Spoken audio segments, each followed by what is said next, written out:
여성 공감 직업 토크쇼 그녀가 돌아왔다. 안녕하세요, 김민지입니다. 네, 이번 주 저희 컨벤션 기획사 직업에 대해서 알아보고 있는데요. 오늘 세 번째 시간이죠. 저희와 함께 해주실 분들 소개해드리도록 하겠습니다. 직업 전문가 조재한 박사님입니다. 안녕하세요. 예, 안녕하세요. 직업 전문가 조재한입니다. 돈은 돌고 돌아 언젠가는 다시 올 수 있지만 지난 행사는 돌아오지 않는다는 말이 있습니다. 그만큼 그 시기가 굉장히 중요하다는 말인데요. 오늘 마지막 시간이죠. 컨벤션 기획사와 관련된 직업 낱낱이 파헤쳐 보도록 하겠습니다.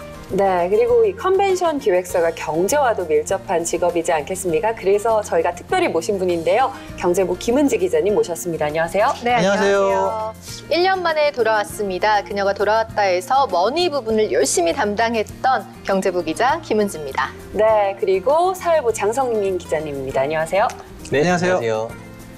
네, 반갑습니다. 장성민 기자입니다. 오늘 컨벤션 기획사에 대해서 알아볼 텐데요. 어떤 다양한 직업 정보와 직업 뉴스 준비했습니다.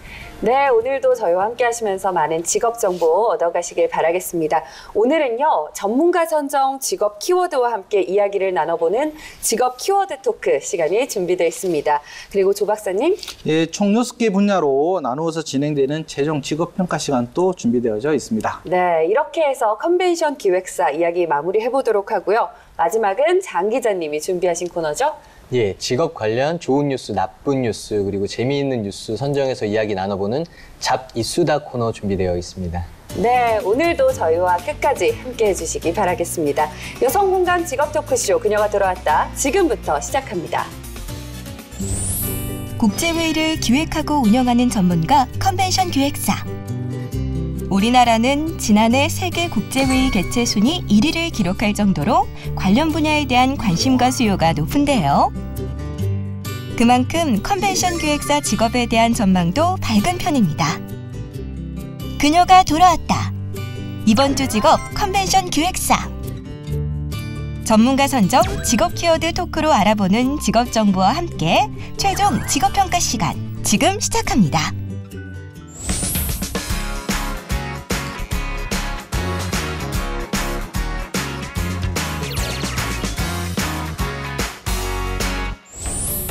네, 그녀가 돌아왔다. 저희가 이번 주에 알아볼 직업은요, 바로 국제회의를 기획하고 또 진행하는 직업, 컨벤션 기획사입니다. 저희가 직업 키워드 토크 해보기 전에 잠시 회의와 또 컨벤션 기획사라는 주제로 이야기를 나눠볼까 하는데요. 또 저와 조 박사님은 월요일에 이야기를 좀 해봤습니다. 두 분께서는 어떠실지 궁금한데 또 두 분은 기자시잖아요. 네. 회의 정말 많을 것 같거든요. 많죠. 회의할 때 좀 가장 피하고 싶은 유형 있다고 하면 어떤 유형 피하고 싶으세요? 뭐 일명 고집형이라고 할 수가 있겠는데요. 네. 다른 사람 의견은 듣지도 않고 자기 의견만 계속 이야기를 하는 거죠.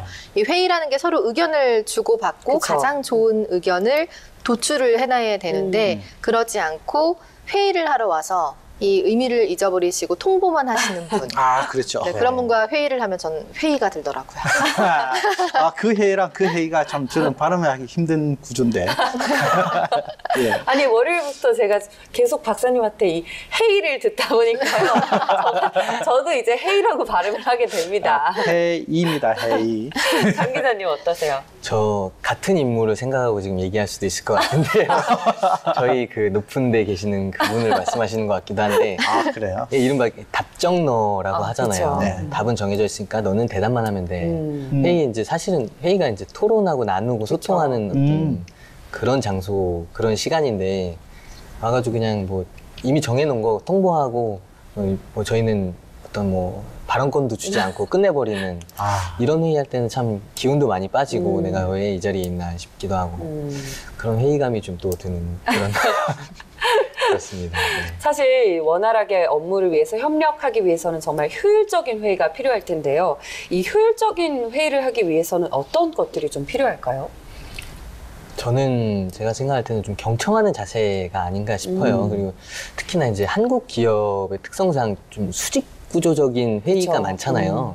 그런 거보다는 좀 수평 구조적인 회의, 좀 듣고 서로 이제 토론하는 그런 회의 그런 거 좀 필요할 것 같습니다. 정말 의미 그대로의 회의, 네, 서로 맞죠. 듣고 의견을 얘기하는. 네. 김 기자님 어떠세요? 네, 경청하는 자세도 정말 가장 중요한 것 같고요. 뭐 의사소통도 중요할 테고 또 객관적인 자료나 근거도 너무 중요할 테지만 저는 결국은 모두에게 가장 좋은 쪽으로 내려지는 결론을 지향하는 자세가 제일 중요하지 않을까 이렇게 생각을 해봤습니다. 다수결의 원칙도 너무 중요하고 전문가의 의견을 듣는 것도 중요하지만 누군가에게 일방적으로 치명적인 피해를 입히거나 아니면 편향적인 이익을 준다거나 하는 결론은 아무리 좀 근사한 근거가 있더라도 우리가 지향해야 되지 않을까 이런 생각을 해봅니다. 네. 맞습니다. 그런데 사실 두 분께서도 잠깐 얘기를 하셨지만 회의라는 게 어떨 때는 정말 회의를 위한 회의 아니면 그쵸. 뭐 통보를 위한 회의가 될 때도 있잖아요. 이런 회의는 없어져야 한다. 조 박사님은 어떻게 생각하시나요? 저도 이제 월요일에 이야기를 좀 했었는데 네. 일단 저는 이제 하고 싶은 이야기가 그 결론 없이 끝나는 회의, 즉 그렇죠. 마무리가 되지 않고 끝나는 회의들이 있어요. 그러니까 저 같은 경우도 예전에 이제 직장 생활을 하고 할 때 이 기획자로서 이제 활동을 하다 보면 아침 출근해서 저녁 한 4, 5시까지 회의만 하는 거예요. 그리고 나서 이제 밤에 저 일을 이제 봐야 되는 이런 구조가 있습니다. 즉, 이 결론이 없다라는 것은 이 아이디에이션, 그러니까 아이디어를 내고 서로 도출하기 위한 과정으로서의 궁극적인 좀 좋은 목적은 있지만 결국은 그 다음에 회의에 대한 스텝이 정해져야 되는데 계속 맴돌다 보니까 결국은 시간만 낭비하고 또다시 원점이 이런 회의들이 있기 때문에 좀 마무리가 되는 좀 결론이 어느 정도 있고 다음 스텝으로 갈 수 있는 회의로 가는 게 좀 효율적인 회의지 않냐 저는 그렇게 생각을 합니다.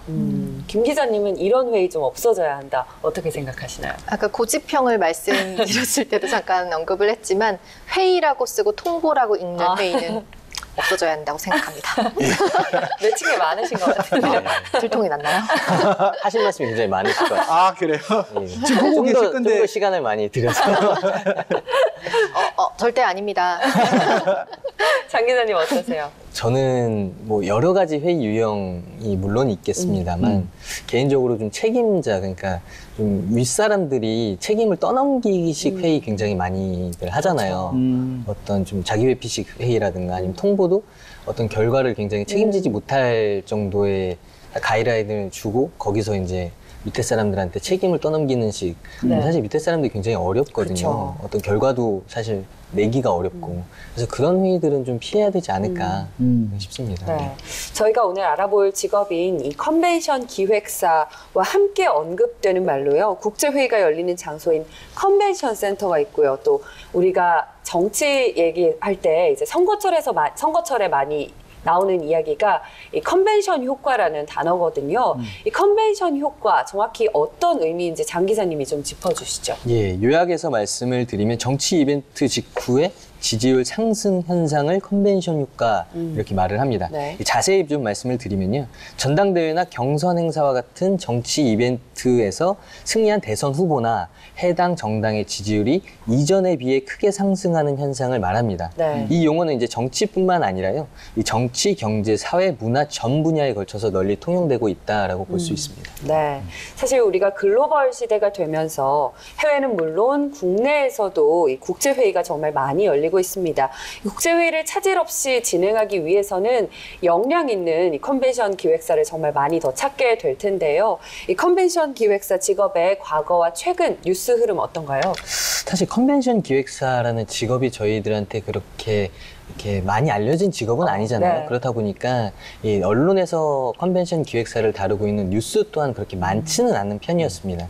최근 뉴스를 좀 찾아보면요.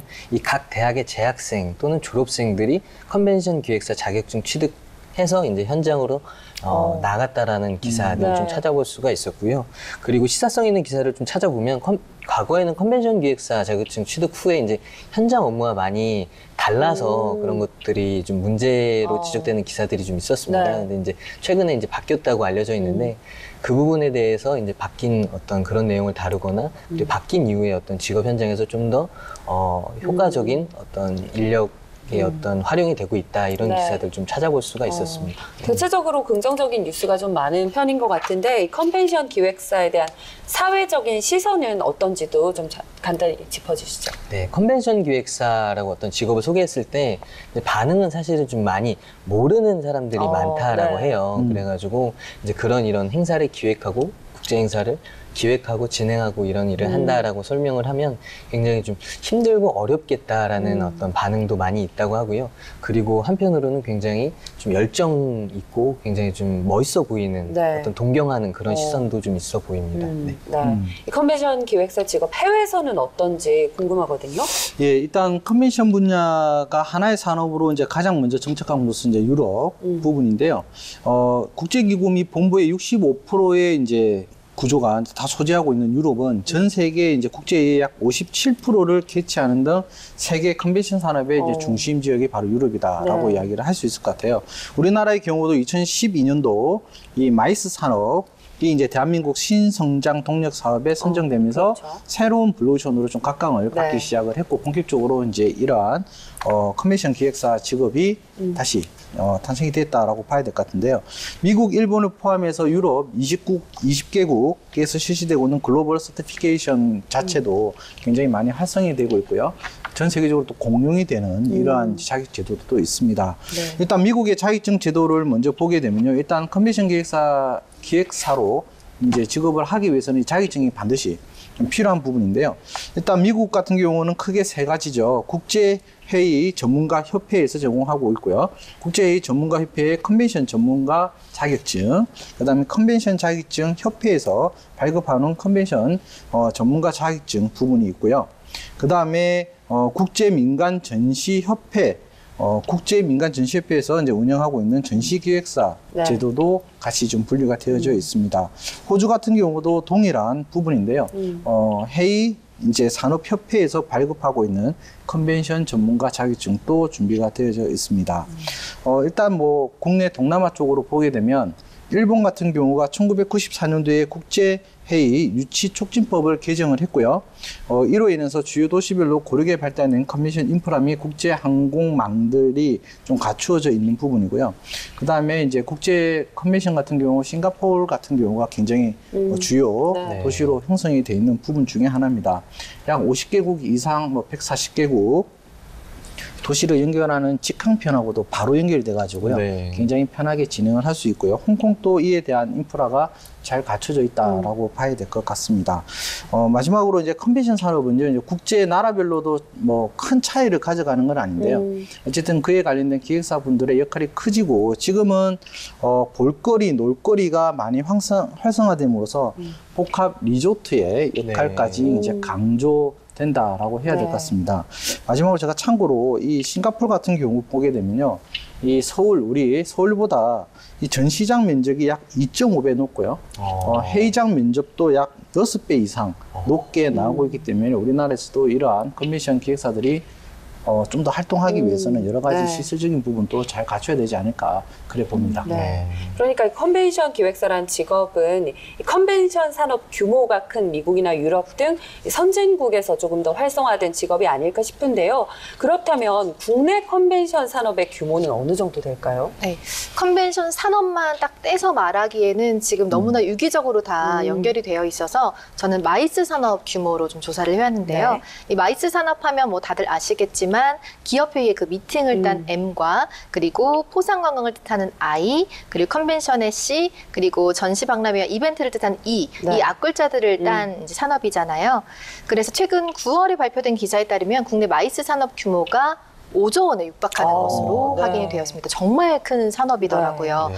그런데 저희가 마이스 산업이 얼마나 중요한지를 알려주는 것 중에 하나가 다보스 포럼 다 아시죠? 네. 이 그렇죠. 다보스 하면 스위스의 작은 마을이지만 이 포럼으로 인해서 아주 큰 그쵸. 그 지역 브랜드를 갖게 됐거든요. 네. 그래서 이 마이스 산업이 도시 브랜드 각인뿐만 아니라 지역 활성화, 뭐 일자리 창출, 그리고 부가가치까지 유발해주는 여러 가지 큰 가치를 띠고 있기 때문에 심지어 굴뚝 없는 황금 산업이다라는 네. 별명까지 가지고 있어요. 네. 이제 박사님께서도 말씀해 주셨지만 뭐 싱가포르 혹은 홍콩 같은 경우는 몇 년 전부터 국가 산업의 하나로 아주 크게 육성을 네. 하고 있는 실정입니다. 그러니까 기자님이 말씀하신 대로 정말 이 마이스 산업이 하나의 관광 트렌드가 되어가는 것 같거든요. 그렇다면 이 컨벤션 기획사의 초기 수입은 어느 정도나 될까요? 제가 또 이 부분에서 항상 설레는 마음으로 말씀드리겠네요. 네, 물론 뭐 돈이 얼마나 중요하겠냐마는 또 안 중요하다고 할 수가 없기 때문에 그렇죠. 열심히 중요하다는 거죠. 조사를 해보니 초기 평균 연봉이 2,800에서 3,000만 원대로 오. 확인이 됐습니다. 제가 그녀가 돌아왔다에 출연한 이래로 거의 초기 연봉 수준 탑에 해당하는 직업군으로 네. 네, 확인이 됐는데요. 네. 산업 규모 자체도 되게 크고 발전 가능성도 아주 높고 또 전문성 또한 뛰어난 직업군이기 때문에 그만큼 보상도 훌륭한 것으로 확인이 됐습니다. 그 기자님이 지금 말씀하실 때 아마 시청자분들이 더욱더 이 컨벤션 기획사에 대해서 관심을 갖게 되셨지 않았을까 채널 싶습니다. 네, 이 회의와 컨벤션 기획사 직업에 대해서 잠시 이야기를 나눠봤는데요. 잠시 후에 직업 키워드 토크를 통해서 더욱더 자세한 이야기 나눠보도록 하겠습니다.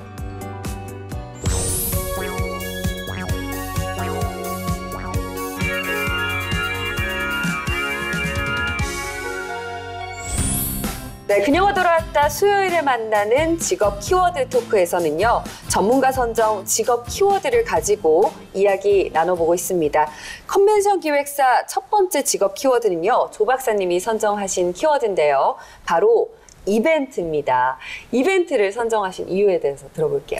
아까 뭐 장 기자님이나 이제 김 기자님 다 이야기를 해주셨듯이 이 산업은 굉장히 큰데 좀 낯설은 이런 이제 직업명으로 이제 우리가 알게 됐던 부분입니다. 그래서 좀 더 쉽게 할 수 있는 게 행사도 있고 네. 여러 가지 뭐 전시회, 뭐 박람회 다 들어갈 수 있지만 그거를 다 아울러서 우리가 쉽게 접근할 수 있는 게 바로 이벤트지 않겠냐라는 측면에서 제가 좀 선정을 했고요. 네.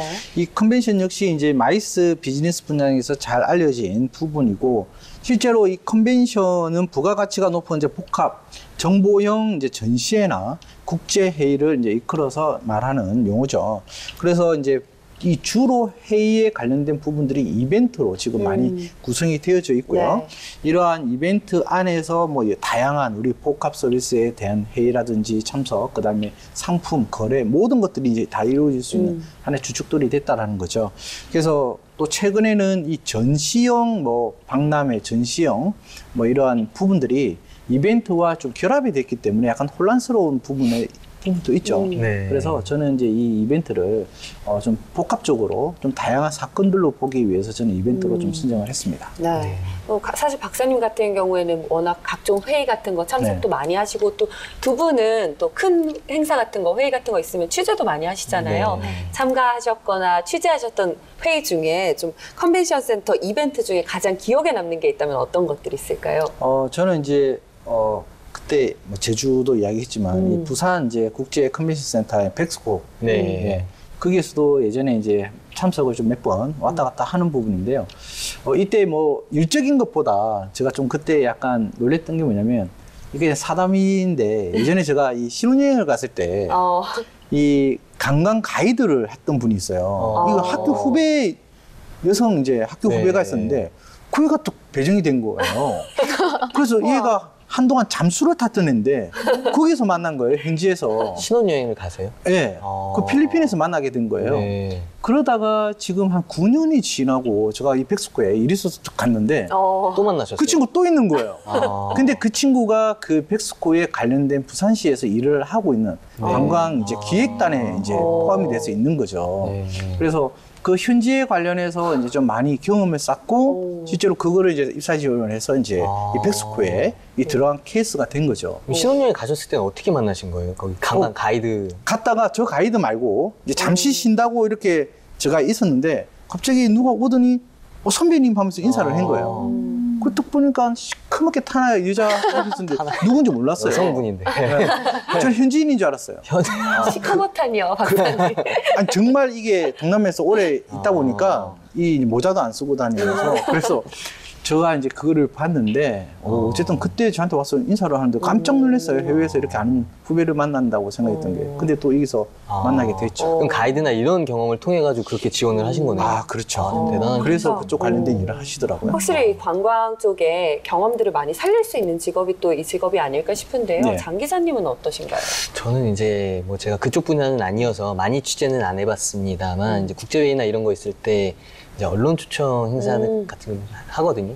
그럼 가면은 굉장히 좀 인상 깊은 게 보안에 굉장히 신경을 많이 쓰더라고요. 이제 취재진도 굉장히 엄격하게 그렇겠군요. 규율을 하고 그다음에 굉장히 보안이나 의전, 그 나라의 어떤 국격에 맞는 의전이나 행사 진행 순서나 이런 것들을 봤을 때 물론 뭐 차이가 많지는 않습니다만 국내 행사와 국제 행사의 어떤 그런 점들이 굉장히 더 예민하고 더 섬세하게 어떤 진행을 하는구나라는 생각을 했습니다. 네. 김 기자님 또 경제부에 있으시니까 취재 경험이 많으실 것 같은데요. 네, 취재를 많이 하기도 했지만 실은 저한테 가장 기억에 남는 것은 제가 복수 전공을 국제사무학을 했었거든요. 또 국제 들어가는군요. 네, 국제회의와 컨벤션에 대해서 직접 배웠고 또 실습을 나간 적이 있었어요. 근데 그때 그렇게 큰 규모로 한 건 아니었고 그 이세돌 기자와 알파고가 그 대결을 했었던 그 사계절 호텔에서 그때 가셨어요? 아니요, 그때 아니고요. 그때 거기서. 저는 이미 졸업했을 때라 그렇죠. 한참 후죠. 제가 대학생이었을 때 그 호텔에서 이제 작은 포럼을 했던 적이 있었는데 작았지만 그때 각국의 되게 높으신 분들과 그분의 또 그 동반자 프로그램이라고 해서 사모님들을 함께 이렇게 모시는 이런 부분들이 있었잖아요. 있잖아요. 그래서 그렇게 진행을 했던 거라 저희는 구경만 하다가 같이 이렇게 쫓아다녔는데 그렇게 좋은 음식들을 대접을 해주셔서 역시나 먹는 거였군요. 네, 그게 먹는 너무 거. 감동적이어서 의전이라는 것은 이런 것인가 보다 하고 매우 감동을 받았던 적이 있습니다. 의전의 꽃은 먹는 거. 네, 그런 것 같습니다. 맞습니다. 사실 우리가 국제회의나 국제 이벤트 주최할 때 신경 써야 할 부분들 굉장히 많잖아요. 뭐 음식도 그렇고요. 네. 그중 하나겠고 의전도 그렇고 경호도 굉장히 중요한 부분인데 가장 신경 써야 할 부분들 어떤 것들이 있을까요? 저는 크게 이제 두 가지 정도 하는데 그 하나를 좀 포함을 간단하게 해보면 저는 이제 제일 중요한 거는 이 통역 문제지 않겠냐라는 부분입니다. 그러니까 국제이다 보니까 결국은 각 나라의 그렇죠. 정상이나 아니면 관계자분들이 오는데 뭐 영어가 공통이라고 하지만 그 나라의 또 이 언어들을 하되 이해를 못하는 분들도 있다 보니까 그런 부분에 대한 통역 부분들. 그다음에 통역이 되면서 제가 가장 이런 행사 다니다 보면 이 안내 표지에 관련된 이 문구. 솔직히 이 부분도 굉장히 지금 중요한 요소 중에 저희 하나라고 보고 있습니다. 네. 김 기자님 어떠신가요? 저희가 처음에 회의 얘기를 하면서도 이야기를 했지만 우리나라는 좀 유별나게 쉬지 않고 회의를 하고 이런 부분들이 있잖아요. 하지만 해외 같은 경우는 명확한 커피 브레이크 시간이 있어야 되거든요. 그러니까 1시간 정도 회의를 하거나 어떻게 진행을 하게 됐을 때 적어도 15분에서 30분 정도는 반드시 브레이크 타임을 할애해야 된다는 것.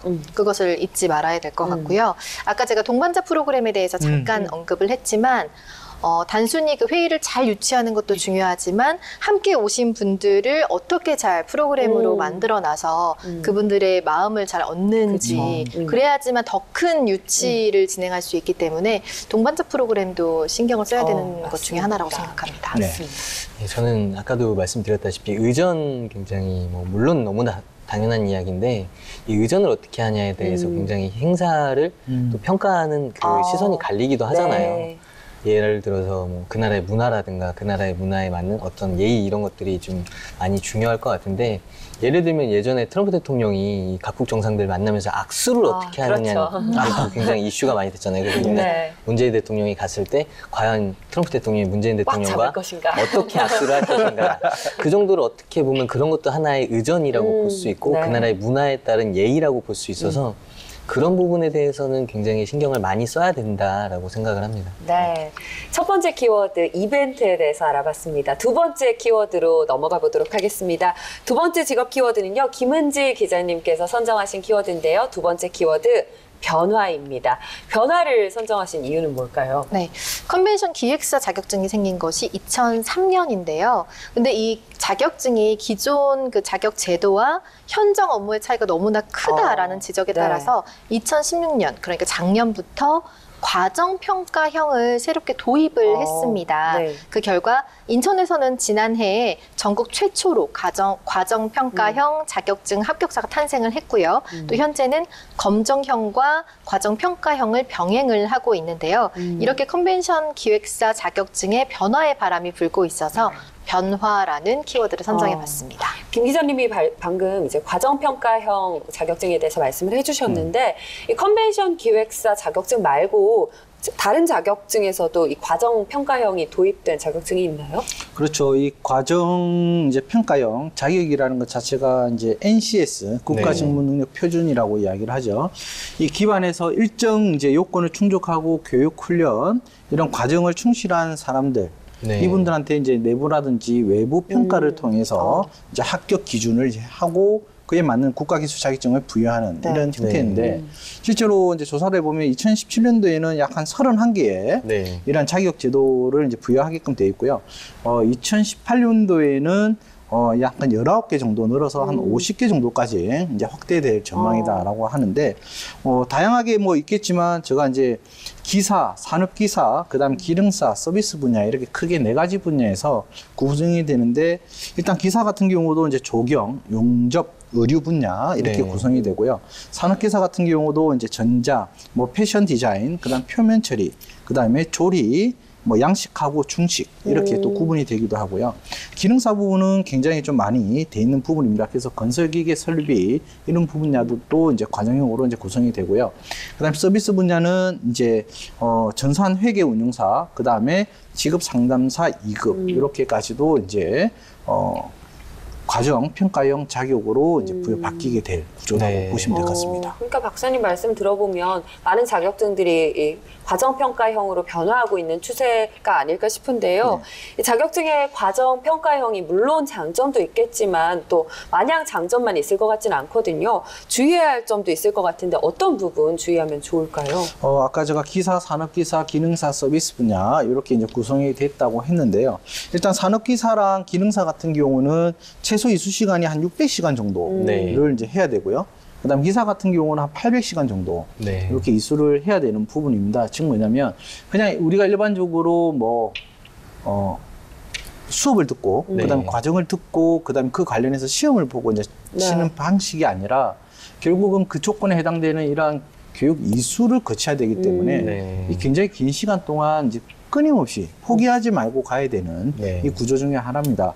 따라서 뭐 짧게는 6개월에서 길게는 2년이라는 이러한 긴 시간에 도중에 포기하지 말아야 된다. 네. 그리고 꾸준하게 가서 그 과정에 맞게끔 자격증을 네. 취득할 수 있다는 거고요. 이거 장점이자 단점이 결국은 학력에 대한 기준 없이 그 분야를 이제 시간 동안 네. 이제 꾸준하게 실습까지 익혀서 진행을 하면 굉장히 이제 주의할 점과 장점에 네. 동시에 가져갈 수 있는 자격제도라고 볼 수 있을 것 같습니다. 김 기자님 생각도 좀 들어볼게요. 저는 이 자격증 자체가 운전면허 자격증과도 결국 같은 선상에 있다고 생각을 하거든요. 물론 기능시험과 주행시험이 너무나 중요하지만 기본적인 규율을 모르게 된다면 너무 무용지물이기 때문에 아까 장 기자님께서도 말씀해 주셨지만 뭐 의전이라든지 여러 가지 부분에 있어서 결국은 컨벤션 기획사가 시사적인 부분과 교양적인 부분, 문화적인 부분을 놓칠 수가 없는 터라 이 부분들은 절대 네. 간과해서는 안 될 것 같습니다. 네. 저도 뭐 단점은 김 기자님하고 비슷할 것 같고요. 장점은 이 컨벤션 기획사 계속해서 저도 언론에 나오는 뉴스들을 찾아보면 현장의 실무와 이 너무 동떨어진 네. 어떤 자격증 제도 때문에 현장에서 굉장히 애를 먹는 경우가 많다라고 했는데 이 앞으로 내년에 19개, 뭐 20개 가까이가 이제 네. 또 바뀌게 되는데 그런 장점들은 굉장히 좋다라고 봐요. 현장에서 바로 어떤 활용할 수 있는 어떤 실무 능력을 갖출 수 있다라는 점들이 장점이 아닌가 생각을 합니다. 네, 두 번째 키워드 변화까지 살펴봤습니다. 세 번째 키워드로 넘어가 보도록 하겠습니다. 컨벤션 기획사 세 번째 직업 키워드는요. 역시 김은지 기자님께서 선정하신 키워드인데요. 바로 수익입니다. 수익을 선정하신 이유에 대해서 들어볼게요. 일단 제가 머니 전문가이기 때문에 그렇죠. 수익을 절대 빼놓을 수가 없어서 네, 수익을 선택한 것도 있고요. 하지만 이 컨벤션 기획사 개인의 수익을 이야기하는 것은 아닙니다. 이 지자체마다 짓고 있는 컨벤션 센터의 수익을 우리가 면밀히 검토를 해봐야 된다라는 의미로 선정을 했는데요. 컨벤션 센터가 이 국제회의를 주로 여는 곳이고 다양한 전시회 등을 통해서 보통 대규모로 건설하는 그렇죠. 경우가 많습니다. 그런데 서울이나 수도권 같은 경우에는 뭐 수익성이 나쁜 곳이 별로 없는데 예를 들어서 그렇지 못한 곳에 위치한 경우에 수익성이 아주 나쁜 경우가 많습니다. 예를 들어서 최근 1,200억 원을 들여서 만든 전시 및 회의 개최 건물인 경주 화백 컨벤션센터, 그러니까 하이코라고 불리는 이것이 경북 경주시의 예산을 축내는 뭐 도먹는 하마라고 발표가 되고 있다라는 이슈가 좀 있었는데요. 2015년에 이 하이코가 운영 개시 이후에 매년 적자폭이 커지고 있는 데다가 내년에만 경주시 예산을 25억 원이나 지원을 한 이런 부분들이 좀 드러나서 운영 내실화 그리고 경영 개선을 위해서 특단의 대책이 좀 필요하겠다라는 내용이 좀 있었고요. 반대로 또 수익을 올리는 것에 너무 집중을 하다 보면 공적인 부분이 약해지는 부분도 있습니다. 예를 들어서 한 지역 컨벤션 센터가 흑자 경영 영역에만 이 방점을 두고 운영을 하다가 전시와 회의보다는 동네 장사로 수익성을 좀 신경 쓰고 있다 비판을 받고 있는데요. 지역에서 발표한 자료를 제가 좀 확인을 해보니까 회의실에서 행사를 진행한 횟수가 지난해 기준으로 총 1,389건 중에 연회가 767건. 그러니까 연회가 55%에 해당을 하는 거죠. 사적인 연회. 네, 뭐 결혼식, 돌잔치 네. 이런 부분들이. 그래서 컨벤션 센터는 실은 공공재 역할을 반드시 그쵸. 해줘야 되고 아까 예를 들었던 싱가포르나 홍콩 같은 경우에서는 국가적으로도 국가산업으로도 또 육성을 해주고 있는 부분인데 박람회가 열리는 주말에 특히나 결혼식이나 돌잔치를 많이 하잖아요. 네. 그래서 박람회를 오시는 분들이 주차할 공간이 없는 이런 민원까지 발생을 하고 있더라고요. 네. 정말 말씀하신 것처럼 요새는 뭐 올림픽이나 월드컵 끝나고도 그 운동장 사후 활용도 굉장히 많은 문제가 되고 있고 또 뭐 세계 박람회 끝나고 나서 그 사후 활용 문제들이 대두가 많이 되고 있는데요. 세금이 투여된 대규모 시설, 그러니까 예를 들어서 뭐 말씀드렸던 컨벤션 센터나 종합경기장, 박물관, 체육관 이런 곳들에서는 사실 수익성도 굉장히 중요하지만 공익성도 말씀하신 대로 필요할 것 같습니다. 알맞게 절충되면 좋겠지만 그렇지 못하다면 공공시설의 수익성과 공공성 중에 어떤 것들이 더 중요하다고 생각하시는지요? 그 질문 자체에서 제가 봐도 당연히 공공성이 우선이 돼야 되겠죠. 근데 이제 실제로 이러한 공공기업이나 강서 같은 경우가 이제 나중에 이제 지원이 끊기고 사기업으로 갔을 때 문제가 이제 이게서 도산이 내버린다든지 수익이 악화되는 경우가 있기 때문에 일단 그 해당 기간 동안은 이제 수익성을 확보할 수 있는 부분으로 가야 될 거라고 생각을 하고요. 결국은 그 공공성을 띈다는 것은 우리의 세금으로 일단 운영이 되는 부분인데 그렇죠. 지금 결국은 없애지도 못하고 아까 말한 것처럼 결국은 또 예산을 또 확보해서 또 넣고 밑 빠진 독에 물 붓기 방식으로 가는 거는 이제 좋지 않을 것이고 어쨌든 그 공공성이 우선이 돼야 되겠죠. 아까 잠시 이야기하셨던 그 주말에 우리가 보통 결혼식도 보면 컨벤션 센터에서 한다 그런 이야기 많이 하잖아요. 맞아요. 그렇죠. 그래야지 뭔가 약간 품위도 있어 보이고 하기 때문에 결국은 그에 대한 뭐 공간적인 독립이라든지 뭐 이런 부분들만 좀 해결해야 되지 않을까. 저는 그렇게 좀 보고 있습니다. 맞습니다. 이 수익성과 공익성 사이에 뭐 절충이 사실 쉽지 않은 부분이 있을 것 같은데요. 김 기자님은 어떻게 생각하십니까? 저도 뭐 공익성을 기반으로 한 그러나 수익성 확보도 중요하다라는 말씀을 드리고 싶은데요. 아까 예를 들었던 그 모 컨벤션 센터가 그 연회의 비중이 45%였다면 이 정도로 비난을 받을까 수익을 안 낼 수는 없거든요. 그쵸. 결국 그렇죠. 그럼 또 지역 예산, 세금이 들어가는 부분이기 때문에 수익을 무시할 수는 없지만 공공재로서의 역할은 반드시 꼭 지켜줘야 되지 않을까 그렇게 생각합니다. 저도 뭐 공익성이 우선이 돼야 된다고 생각은 하지만 둘 다 어떻게 보면 중요할 것 같아요. 그렇죠. 어떻게 보면 이 수익성이 없으면 운영 자체가 힘들 경우도 있고 그리고 수익성에 너무 치우치다 보면 말 그대로 공익 우선시해야 되는데 어떤 사익을 추구한다던가 그런 비판을 받을 수 있어서 둘 다 중요할 것 같은데 굉장히 잘 운영되고 있는 사례들 지자체에 많이 있거든요. 그런데 보면 이제 전체적인 관리 감독은 지자체나 어떤 나라에서 하고 그리고 어떤 운영이나 이런 것들을 전문 기관에 의탁해서 하는 경우 굉장히 많이 있습니다. 그래서 그런 어떤 사례들을 잘 참고해서 그런 뭐 두 가지를 비교하는 어떤 네. 그런 사례가 없기를 좀 바랍니다. 네. 네, 이렇게 해서 지금까지 이 컨벤션 기획사 관련해서 직업 키워드 토크를 통해서 다양한 이야기 함께 해봤습니다. 네, 그럼 지금부터는요, 이 컨벤션 기획사에 대한 자세한 평가를 통해서 최종 직업 점수를 평가해 보도록 하겠습니다. 근무 여건, 고용 안정성, 직업 전문성, 창업 확장성, 직무 수행 만족도, 그리고 미래 직업 전망 총 6개 분야로 평가를 하게 되고요. 각 평가 항목마다 5점 만점으로 평가를 해주시면 총점 30점으로 최종 직업 평가 점수가 나오게 됩니다. 그럼 먼저 장 기자님께서 근무 여건에 대해서 평가해 주시죠.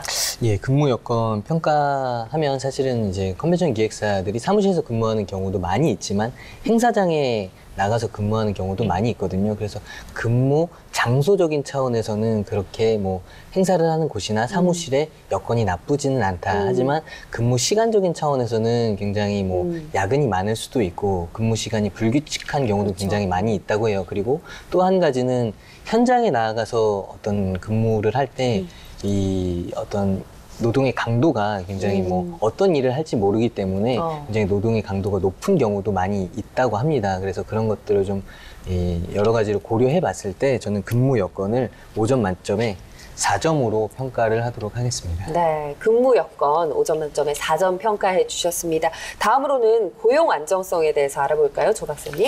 예, 일단 뭐 국제 컨벤션 센터 같은 경우는 이제 공공성을 띠는 이러한 고용 안정을 이제 가져갈 수 있는 부분 네. 중에 하나일 거라고 저는 생각을 하고요. 대신에 이제 이러한 공공기관이라고 하지만 실제로 이제 아웃소싱을 통한 또 운영에 대한 부분도 또 가져갈 거라고 보죠. 결국은 그런 행사가 이제 꾸준하게 365일 있느냐 아니면 그 특정 기간에 한해서 진행을 할 것이냐에 따라서 네. 고용 관계가 이제 형성이 된다라고 봐야 될 것 같고요. 대부분은 이제 이 사기업에서 네. 운영하는 뭐 호텔이나 아니면 컨벤션 대행사, 에이전시 이런 곳에서 이제 진행을 할 것 같은데요. 일단 뭐 고용 지속 가능성은 이제 앞으로도 좀 유망할 것 네. 같다라고는 할 수 있지만 현재 이러한 행사들이 이제 건바이건으로 이제 수주를 하느냐 못하느냐에 따라서 진행될 부분들이 있기 때문에 네. 일단은 고용 안정성 측면에서는 그렇게 높게 평가를 하기는 좀 힘들 것 같습니다. 그래서 저는 5점 만점에 3점을 드리도록 하겠습니다. 네, 고용 안정성 3점 평가해 주셨습니다. 다음으로는 김은재 기자님께서 네. 직업 전문성 평가해 주시죠. 네. 가장 전문적인 일의 모양 중에 하나가 저는 바로 기획과 연출이라고 생각이 드는데요. 컨벤션 기획사는 기획과 연출뿐만 아니라 경영까지 생각을 해야 되는 부분이 있기 때문에 전문성이 매우 높은 직업군이라고 생각을 합니다. 그래서 저는 5점 만점에 4점 드리도록 하겠습니다. 네, 직업 전문성 4점 평가해 주셨습니다. 다음으로는 창업 확장성을 조 박사님께서 평가해 주시죠. 예, 이런 이제 국제 컨벤션으로 이제만 이제 우리가 접근을 하게 되면 실질적으로 굉장히 큰 규모로 가야 된다라고 하기 네. 때문에 창업은 불가능하지 않을까라고 생각을 하는데요. 일단 이런 곳에서 이제 경험을 한 3년, 4년 정도 운영을 하다 보면 결국은 이제 프로포절 하는 부분에서부터 그 다음에 이제 기획, 그 다음에 입찰 계약서, 그 다음에 운영, 그 다음에 인력에 대한 계약 부분들 이런 노하우들을 이제 쌓게 되면서 총괄적인 부분을 가져가게 되면 실제로 그렇게 큰 컨벤션 기획 아니더라도 네. 실제는 이제 중소에 관련된 이러한 컨벤션 행사, 이벤트, 전시 이런 부분들을 꾸준하게 해 나갈 수 있는 여력이 있다고 봅니다.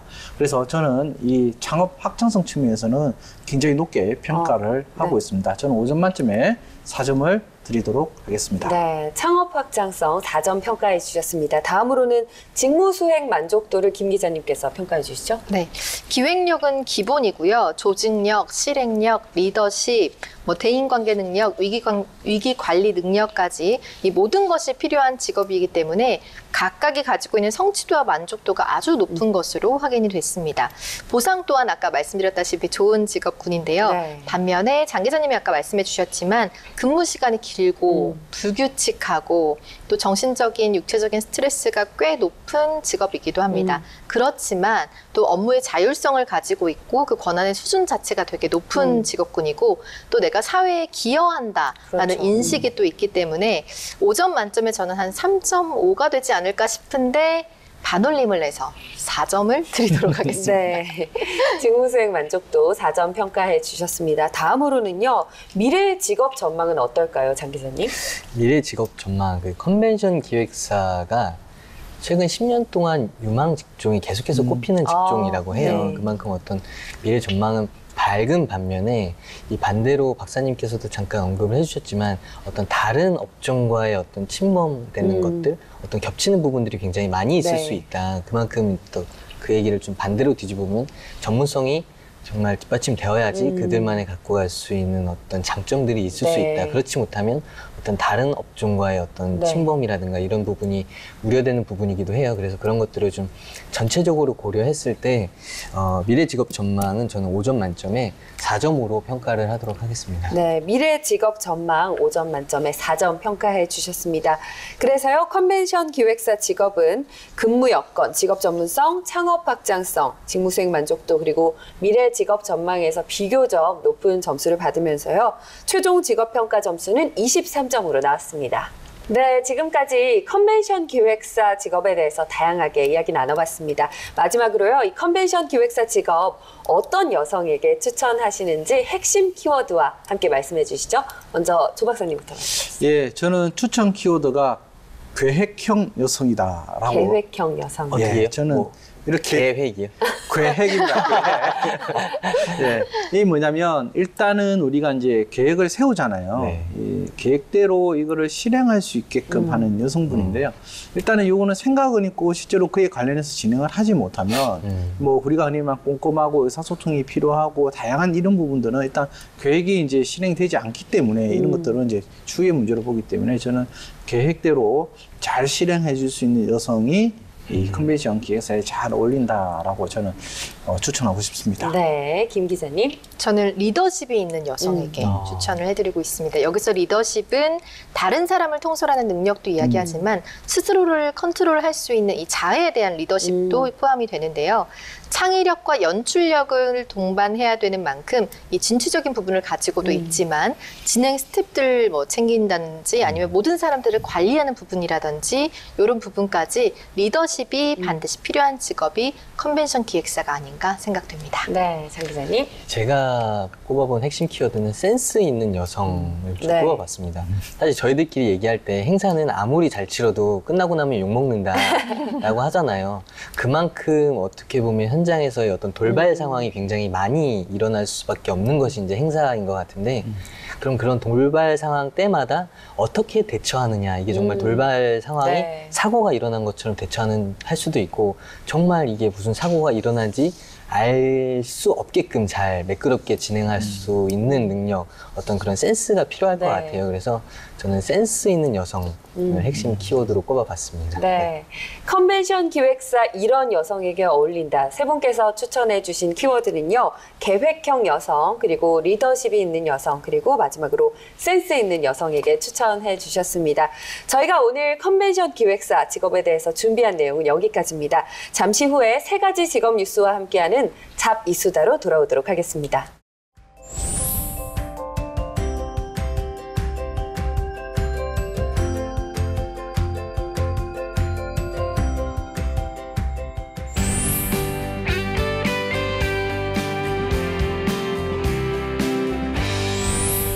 네, 그녀가 돌아왔다 수요일에 만나는 코너입니다. 직업 관련 좋은 뉴스, 나쁜 뉴스, 그리고 재밌는 뉴스를 선정해서 같이 이야기 나눠보고 있습니다. 잡 이수다 시간인데요. 장 기자님 첫 번째로 직업 관련 좋은 뉴스 어떤 거 선정하셨나요? 예, 최근 1인 미디어 스타, 이들을 소위 크리에이터라고 부르거든요. 네. 예. 이런 크리에이터의 연령이 20, 30대가 가장 많았는데 최근에는 점점 더 어려지고 있다는 뉴스입니다. 이 10살 미만의 크리에이터 구독자가 10만에서 20만을 넘기는 경우가 굉장히 많다고 하는데요. 지난해 5월부터 1인 방송을 시작한 신서은 양의 나이가 3살입니다. 우리나라 최연소 크리에이터로 꼽히고 네. 있고요. 이 서은 양의 채널을 구독하는 구독자 수가 70만 명 넘었다고 해요. 굉장히 인기가 많다라고 볼 수 있을 것 같고요. 이 콘텐츠의 내용은 별게 없습니다. 특별할 게 없어요. 이 아이가 카페에서 노는 모습이라든가 엄마와 병원 놀이를 하는 모습 등을 콘텐츠로 담아서 이 4분에서 5분가량 이 방송을 진행을 한다고 하는데요. 예전에는 대기업이나 방송국 같은 데서만 어떤 이런 영상 미디어를 제작을 했지만 최근에는 어떤 1인 미디어, 1인 크리에이터 쉽게 찾아볼 수 있는 현상이 나타나면서 미디어 창작자라는 직업이 자리 잡아가는 느낌이 들었습니다. 네. 그러니까 기존의 정형화된 틀에서 벗어나서 좀 색다른 모습, 다양한 모습들을 보여줄 수 있는 게 아닌가 싶은데요. 이 뉴스 어떻게 보셨나요? 저는 뭐 당연한 트렌드라고 이제 받아들일 수밖에 없죠. 누구나 시청하고 계신 분들도 있지만 이 트렌드는 다 알고 계시고 누구나 한 번쯤 나도 해봤으면 하는데 막상 그게 시도가 안 됐던 이런 경우가 좀 있을 것 같은데요. 예전에 우리가 TV를 보면 이 바보 성자라고 TV 많이 보면 안 된다 했잖아요. 근데 지금은 그런 거를 이야기를 하지 않죠. 왜냐면 이제는 스마트폰 중독이니 인터넷 중독 이렇게 막 여러 가지 이야기를 하지만 실제로 그 프로게이머 같은 경우도 예전에는 사라지는 직업의 1위였습니다. 근데 지금은 거의 프로야구, 프로축구 이상의 연봉을 몇십억 대까지 20, 30억을 받는 맞습니다. 프로게이머들도 있죠. 그리고 프로게이머를 이제 그만두고 나오면 우리가 알고 있는 이 개인 방송을 통해서 또다시 수익을 또 창출하는 구조인 것 같습니다. 그렇죠. 그래서 이러한 이제 미디어 창작 관련된 이 직업은 앞으로도 계속 이어지지 않을까 저는 그렇게 봅니다. 네, 김 기자님 어떻게 보셨나요? 저도 결국 이런 부분이 문화랑 이어지는 건데 이 문화가 이제는 공유되기가 너무나 쉬워지는데 또 공유되기 쉬워지면서 실은 문제점도 되게 많거든요. 저희가 주의해야 될 부분들도 많기 때문에 산업적인 부분으로 봤을 때는 아주 바람직하지만 과연 이것을 교육적인 부분으로 봤을 때 우리가 놓치고 있는 것들은 없는지 한번 좀 반드시 생각해 봐야 되지 않을까 그런 생각이 해봤습니다. 저는 이 뉴스 보면서 어떤 생각을 했냐면 아까 그 서은 양이 3살이라고 했잖아요. 저희 아이가 11개월이거든요. 최연소를 한번 노려봐야겠다. 빨리 생각을 접은 게 박사님 말씀하신 것처럼 이렇게 잘 되는 어떤 1인 미디어 하시는 분들 중에 잘 되는 이유가 첫 번째로는 어떤 자신만이 가지고 갈 수 있는 어떤 정체성, 정확한 이게 산업성을 띠는 순간 이 소비자들이 등을 돌린다고 해요. 그래서 그만큼 어떤 그런 것들이 중요할 텐데 저는 일단 사업성을 띠고 있기 때문에 빨리 포기했습니다. 네, 직업 관련 좋은 뉴스 알아봤습니다. 다음으로 넘어가 보겠습니다. 직업 관련 나쁜 뉴스 어떤 거 선정하셨는지요? 예, 대학생들이 취업과 알바 때문에 동아리 활동을 포기한다는 어떤 좀 씁쓸한 소식입니다. 우리나라 대학생 10명 중 3명은 취업과 아르바이트 때문에 캠퍼스 동아리 활동을 포기하고 있다는 뉴스인데요. 이 같은 이유로 애초에 동아리에 가입조차 하지 않는 대학생도 전체의 36.7%나 됐다고 합니다. 이 한 구인구직 업체가 조사를 했고요. 전국 대학생 2,608명을 대상으로 설문조사를 했습니다. 이 조사를 해봤더니 전체 응답자의 41.1%가 한 개 이상의 동아리에 활동을 하다가 탈퇴한 경험이 있었다라고 답을 했고요. 이 가장 많은 탈퇴 이유는 취업이나 학점 관리 때문에 시간이 부족해서라고 답을 했다고 합니다. 그 뒤를 잇는 답변이 이 아르바이트 시간과 동아리 시간이 맞지 않아서라는 답변이 2위로 이 14%나 나왔습니다. 이 입시 스트레스에서 막 벗어나 어떻게 보면은 이제 한창 캠퍼스에서 추억을 쌓아야 될 이 대학생들이 이 취업이나 학점 관리, 아르바이트 시간 때문에 동아리 활동을 포기하거나 애초에 동아리에 가입조차 하지 않는다는 안타까운 소식이었습니다. 그러니까 보면 사실 저도 이제 졸업한 지 3년 정도가 됐지만 저 때도 사실 취업이 어렵다 이런 얘기 많이 했었거든요. 근데 점점 매년 갈수록 좀 취업이 어렵고 실업률이 높아지고 있다고 하니까 좀 씁쓸한 느낌도 드는데 조 박사님은 어떻게 보셨나요? 저도 좀 씁쓸한 느낌은 있죠. 실제로 저도 이 캠퍼스의 낭만이라는 것을 우리는 항상 생각을 하고 움직이잖아요. 저 때도 저도 항상 생각했던 게 이 잔디밭에 누워서 800일을 하고 이 그때 있었던 카세트 테이프를 틀어놓든지 그다음에 기타를 치기면서 여기서 낭만을 좀 느끼고 싶었던 네. 이런 게 있었고 동아리에 들어가면 무조건 그냥 동아리 활동하고 놀고 MT 가고 이러한 네. 생활을 했었는데 지금 어쨌든 이런 취업이라든지 이러한 이제 아르바이트를 통해서 이 동아리가 좀 많이 해석된다는 것 자체가 좀 안타까운 소식인 것 같고요.